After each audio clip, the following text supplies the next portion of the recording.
Alors, je vous salue, chers frères et sœurs, que le Seigneur vous bénisse abondamment.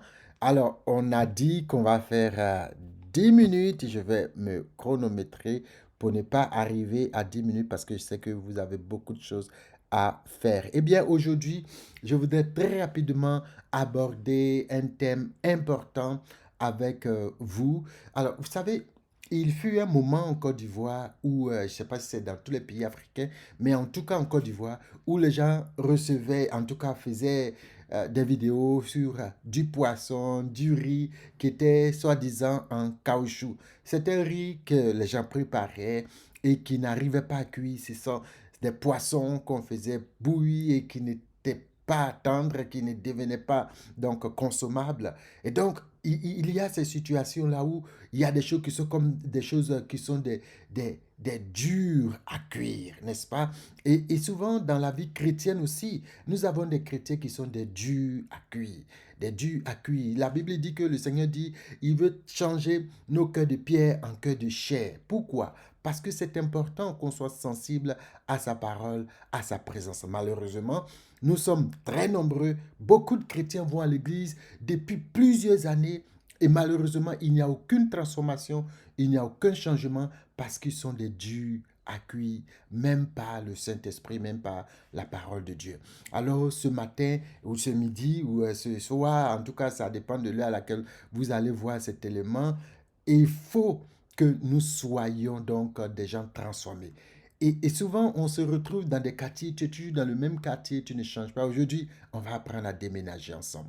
On va déménager spirituellement. On va déménager dans notre esprit et on va aller à un autre niveau de notre marche. On va partager ensemble un seul élément à partir duquel on va avoir deux ou trois exemples, mais un élément important que la Bible nous relate. Alors, cet élément-là se trouve dans le livre de Jean, Jean le chapitre 4. Vous savez, c'est dans ce chapitre 4-là, le Seigneur nous parle, la Bible nous parle de la rencontre entre Jésus et une femme dite samaritaine, dont elle n'était pas juive. Jésus va se retrouver au bord d'un puits, elle va venir puiser, Jésus va lui donner à boire, elle va dire non, mais tu n'as pas de puisette, en plus tu es juif et tout ça. En tout cas, pour ceux qui lisent la Bible, ils connaissent l'histoire. À la fin, Jésus va dire à cette dame d'aller appeler son mari. Et là, elle va dire, elle va être embarrassée, elle va être dérangée, elle va dire, bon, écoute, c'est compliqué parce que Jésus va dire, effectivement, tu as raison de dire que tu n'as pas vraiment de mari parce que tu en as cinq et voici, tu es avec le sixième, je crois. Donc, et là, elle va demander au Seigneur, donne-moi de cette eau dont tu parles, qu'on va boire et qu'on n'aurait plus jamais soif. Donc, ça, c'est une très belle histoire. Mais ce que je voudrais retenir avec vous dans ce passage, c'est à partir du témoignage de cette dame. La Bible dit qu'elle va rentrer donc dans son village. Elle va retourner, certainement le puits était un peu reculé du village. Elle va retourner. Elle venait d'ailleurs puiser à une heure qui n'était pas l'heure où tout le monde vient. Ça veut dire que les gens ont fini de travailler parce qu'elle n'avait pas une bonne vie. Et donc, elle se mettait un peu à l'écart de la société. Mais elle va retourner pour dire aux gens, écoutez, j'ai vu quelqu'un, je crois que c'est le Messie, il m'a dit toute ma vie et tout ça. Les gens vont venir. Et la Bible dit, dans Jean chapitre 4, le verset 39, la Bible dit, les Samaritains, la population, une grande partie, va croire que Jésus est le Messie, est le Christ, parce que elle leur avait dit que, effectivement, il m'a dit tout ce que j'ai fait. C'est important. Vous savez, on voit ici le fondement de leur croyance, c'était sur la base de ce que cette dame avait dit. Cette dame avait dit. Mais on va voir ensuite que ils ne vont pas se limiter à ça. Ils vont demander à Jésus de revenir rester avec eux. Pendant 2 jours, le Seigneur va rester. Et après cela, le verset 40, 42, les gens ils vont dire à la dame, à la Samaritaine, qu'effectivement, on avait cru à cause de ce que tu avais dit, mais maintenant, on ne croit plus à cause de ce que tu as dit, mais on croit parce que nous-mêmes, nous avons vu, nous avons entendu ce qu'il a dit et nous savons qu'il est le Christ. Partir d'une situation où on entend, où on voit nos parents, on voit nos pasteurs, on voit nos responsables vivre des choses avec Dieu. Au stade de nous-mêmes, nous vivons ces choses, c'est changer de quartier, c'est changer d'étape.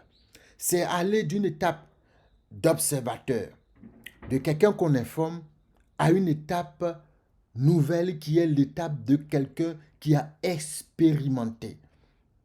Alors, on ne fait pas très souvent cela parce que justement, on reste à l'étape de personnes qu'on informe toujours. Chaque dimanche, tu es à l'église. Chaque dimanche, tu es à l'église. Tu fais toutes les activités. Mais tu vois que rien ne change. Quand tu es malade, tu ne peux même pas prier pour toi. Quand quelqu'un est malade, tu ne peux pas non plus prier pour la personne. Tu es là, ta vie chrétienne est banzerant comme ça, c'est comme une vie de passoire. J'étais en Suisse et quelqu'un me disait, ah oui, mais frère Michel, c'était une soeur. Frère Michel, tu sais, moi, ça fait 20 ans que je suis chrétienne. Et j'étais en train de l'encourager à venir à l'église, justement. Parce qu'on m'avait dit, ça faisait plusieurs mois qu'elle ne venait plus à l'église. Et quand je parlais avec elle, non, je n'ai pas le temps, le travail, quand je reviens le samedi, le dimanche, je suis tellement fatigué, je ne peux pas partir, et tout. Donc je lui ai dit, non, il faut que tu fasses un effort, d'accord? Même si c'est une fois, deux fois dans le mois, il faut que tu partes à l'église pour entretenir ta foi. Elle dit, non, mais tu sais, quand vous les nouveaux chrétiens, quand vous venez, nous là, ça fait 20 ans que je suis converti. Vous voyez? Pourtant, on ne voit pas de transformation, de changement dans sa vie, au-delà même du fait de ne pas aller à l'église, parce que c'est une seule, je ne veux pas parler de tout ce qui s'est passé, mais au-delà du fait de ne pas pouvoir aller à l'église, la vie n'allait pas. La vie chrétienne, la vie sociale, la vie même morale n'allait pas. D'accord? Et donc, le fait d'avoir duré à l'église, le fait d'avoir entendu n'est pas suffisant. On parle de Thomas, mais Thomas avait ce mérite d'aller jusqu'à toucher. Pas qu'il ne croyait pas, mais parce qu'il ne voulait pas se faire duper par quelque chose. Aujourd'hui, beaucoup de chrétiens, c'est faut blaguer. Des gens se lèvent ici, Dieu m'a dit, Dieu m'a dit, Dieu m'a dit, mais toi, Dieu peut te parler aussi. Pourquoi c'est toujours aux gens que Dieu parle pour toi? Dieu peut te parler. Et il faut que tu quittes ce quartier de bébés spirituels où c'est toujours les gens qui vont parler de Dieu, qui vont parler de la part de Dieu à toi.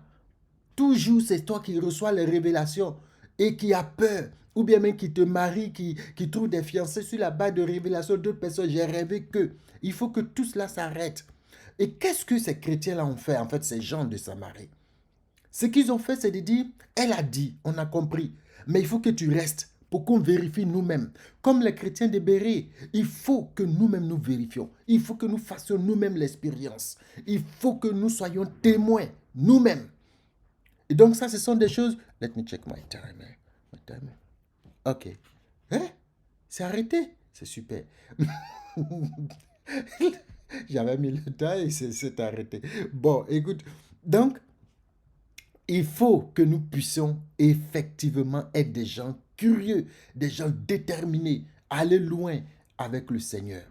Il y a plusieurs exemples dans la Bible. Je vais prendre l'exemple de Marie et de Marthe, les sœurs de Lazare. Il y a une qui était, elle a entendu parler de Jésus, elle sait ce que Jésus fait, mais elle était préoccupée par faire la cuisine. L'autre dit, ça ne me suffit pas d'avoir entendu parler de toi, je veux être là à tes pieds. Il y a Jacques, Jean et Pierre. À la transfiguration, ils vont se retrouver dans un environnement, ils vont dire, non mais Joe, Jésus, on va faire 3 tentes. Une pour toi, une pour Moïse, et puis je ne sais pas pour qui encore, mais en tout cas, on va faire 3 tentes. On va rester ici. C'est important de désirer toi-même faire l'expérience. Les gens parlent. Moi, des fois, quand je vois le pasteur Sanogo, je dis, Seigneur, je veux. Je ne suis pas pasteur, mais tous les chrétiens peuvent le faire, ils doivent le faire. Donc moi, je veux aussi le faire. Je vais prier pour les gens pour qu'ils soient guéris. Un jour, je passais, alors une soeur me voit, elle n'est pas chrétienne ici, une amie, elle me dit, oh, elle pleurait pratiquement dans la rue, c'est très rare, donc je la vois, je dis, mais qu'est-ce qui se passe, ça va? Elle était avec ses 2 enfants, elle dit, oui, ça va, mais depuis ce matin, j'ai des bourdonnements, je n'entends presque, c'est comme un son qui est là.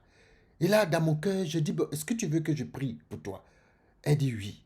Je mets ma main sur elle et puis je dis, Seigneur, merci parce que tu l'as guérie maintenant, qu'elle puisse voir ta gloire au nom de Jésus. Amen. Et elle était là. Oh, hé, oui, Michel, mais ça a disparu. Ça me fait plus mal. Parce que j'ai juste appliqué. Quand on veut voir, il faut le désirer. Il faut aller. Il faut s'oublier un temps soit peu. Il faut s'oublier. Souvent, on est préoccupé par notre image. Si ça ne marche pas, je serai mal vu. Mais qui te connaît? Mais qui parle de toi? Et que tu es allé prier en ton nom.